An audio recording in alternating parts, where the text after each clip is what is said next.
हां पिसाई बोलो जी। अरे जल्दी ही दवा आवत लन भगनिया के लेके आवत दी 10 घंटा पिसोही में लगा दे। अहो देख हम का कहीं बुढ़ैकन मुरैया पिसतई का जी। अरे ही न त आवत वाला बोलन तोरा ई ना बुझाला बढ़ने के ढंग से बैठे ठीक ना। अब लगल हमारे के सिखा बुद्धि हां ले जूतवा ई ना बुझाला के जूतवा पिचोट दी मोहब्बत तबारे ए राम पता जी रोज रोज मुझे फीस के दिन एक ही दिन में काहे इतना बसा हमरा पते न चले बस कम कहीं काहे तोर मुहवा बसाला मुहो ना तू धोत हो अच्छा एकदम साफ कुआरिया पूरा है धो दिया है बढ़िया तरह फोन आई है फोन आई लटे फोन कइले रहन अच्छा पिसाई बोला का बनेले भाई दाल चावल सब्जी आ वो पापड़ छान लेगा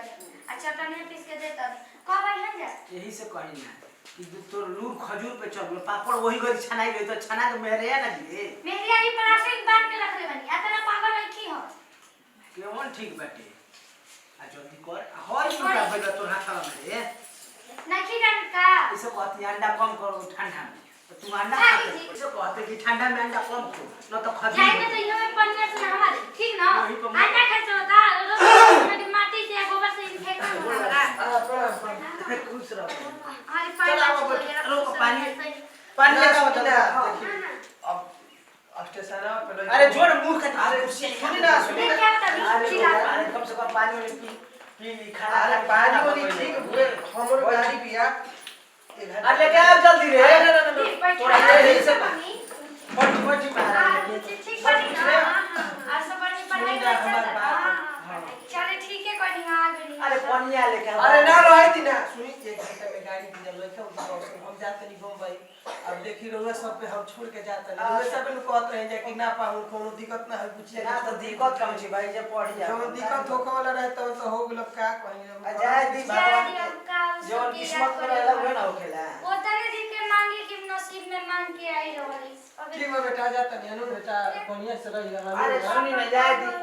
अरे बेटा हम देख तो दिए फोन करत रहम तोरा जी अरे इहां को चीज के देखा तार मां भी आई मामा हो जाए अरे कोनो दिक्कत ना हुई हमनी के बढ़िया ना पूछी जाए दो ठीक बा जाते नहीं बेटा अनु ठीक है टेंशन मत ले ठीक बाबा ठीक बा क्या करियो अनु हां चल छोड़ देते हम बढ़िया में कहीं क्या ना ना हम चल जाए हरा में चली सोची वाला में आवत है ठीक ना आ चिल्ला तन पानी ला पानी लगा त किला के धइले बारे चिल्ला वो चीनी के आ गुड़ के फेली तो बाबू लेके दे देगी तोरा गुड़ के भेली कम बारे तोरा बाबू लेखा बतासा कौन रखी जा बतासा कोनो काम को हां ये सब बढ़िया बात मोटिया के भेलिए पियाती हम का कही मेरा नु ऐसा बिया लबरी साफ लबरी हम जनबे ना करी इतना तक सेवा ना करे जाने का करता हो बिटुआ हाय मोबाइल दा ठीक ना ढेरे तमाशा ता देख ले ठीक ना हम जाके काम कर ये तो जन्मते अपन माई के खा गलू ए जिगे को तहर बाप छोड़ लगता कि जिगे ध के गल बड़वे मुंह मत लटकावा उठा यहां से चल वो काम कर ठीक ना काहे मामी ऐसे बोलत रो ना तहर आरती उतार तहर बाप हमारे कपारे मर के गइल हरा ये तो मरद संभाले नहीं खेत अब हम तहरा के संभाल करी उठा अब चलो करे बता तहरा के काम बताई हाय खांचे उठाओ अब उठा के गोवत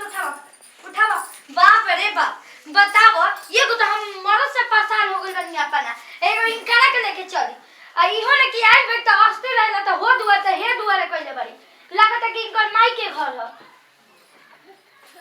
के ना क्वेश्चन में जन्म ले लेकिन माई के खा गली जन्म से उठाओ चलो आया के ए तू ले सीधा मां खावत ठीक ना तोहरे काम खाते ये आगे जाके काट दी जा हर में डाल के आवा जा ना मारी जा चलो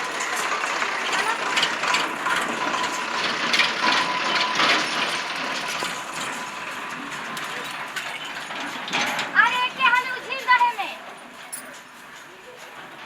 मामी ऐसे काहे बोलतड़ू हमर मम्मी ने के तब न बोलतड़ू अच्छा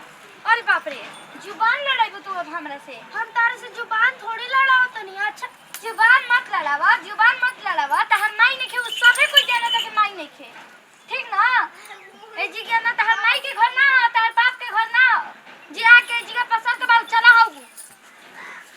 हे भगवान हमर पापा के जल्दी विदा करा दो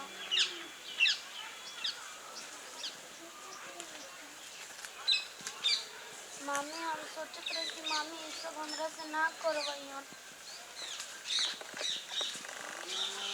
आज हमरा ई दुख सहे के पड़ता। देखो और भैंस के लागत नहीं किसान कर लेता है ऐसे छटपटा के चिल्लाती है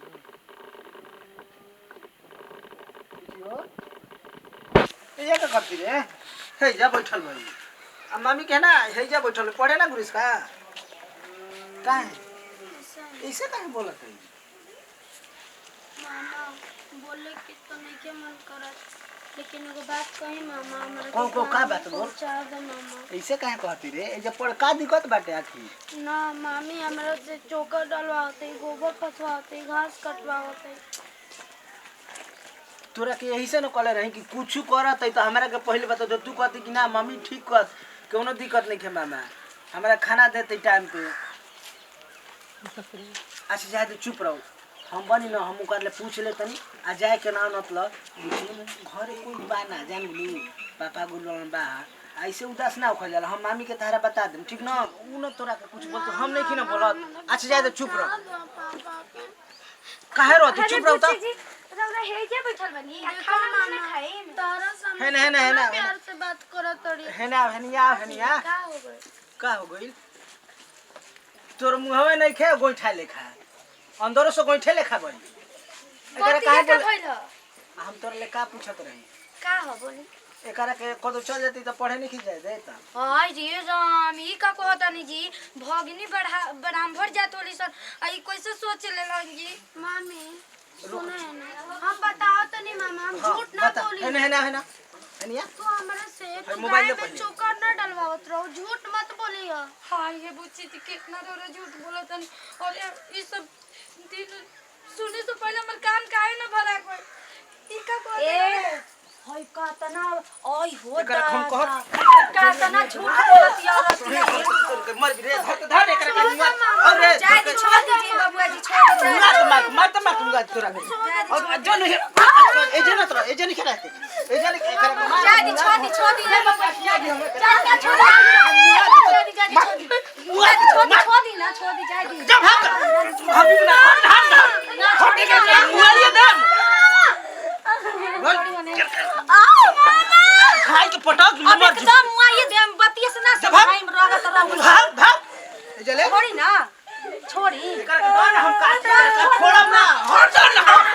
कर के युवा दी रोवा भूत सवार हो गई बैठे दम से छोड़ देला तो बताओ हई कहां से जाए तो बुची चुप रहो हमने की ना बोला ना जी देखी गलती तो बढ़ नहीं बड़ी लड़किया रो रो के हमरा घरे जात रहे कहत रहे हमनी के सोचे के साचो में एक झूठ बोलत एक बार चल हम ना बाहर ना गोनी हम खेती करत हनी बताई जा देबो बहिन के लेके बिया पढ़ली तो अपन कुछ करी बर बिया क दी अपन घरे जाई नहीं उतना डोज देवल जरूरी रहे उनकर बहुत चसाकियो गई चल घर चल बतावा बेचारी के आई हो दादा आय उ ठीक करते बहुत दुख देले रहे लड़की के बहुत ज्यादा दुख देले रहे आय वो उतना कुचाई ले तो ठीक भइल अब से सुधर जिहन तो सुधरिए जिहन आ ना तो बिगड़ जिहन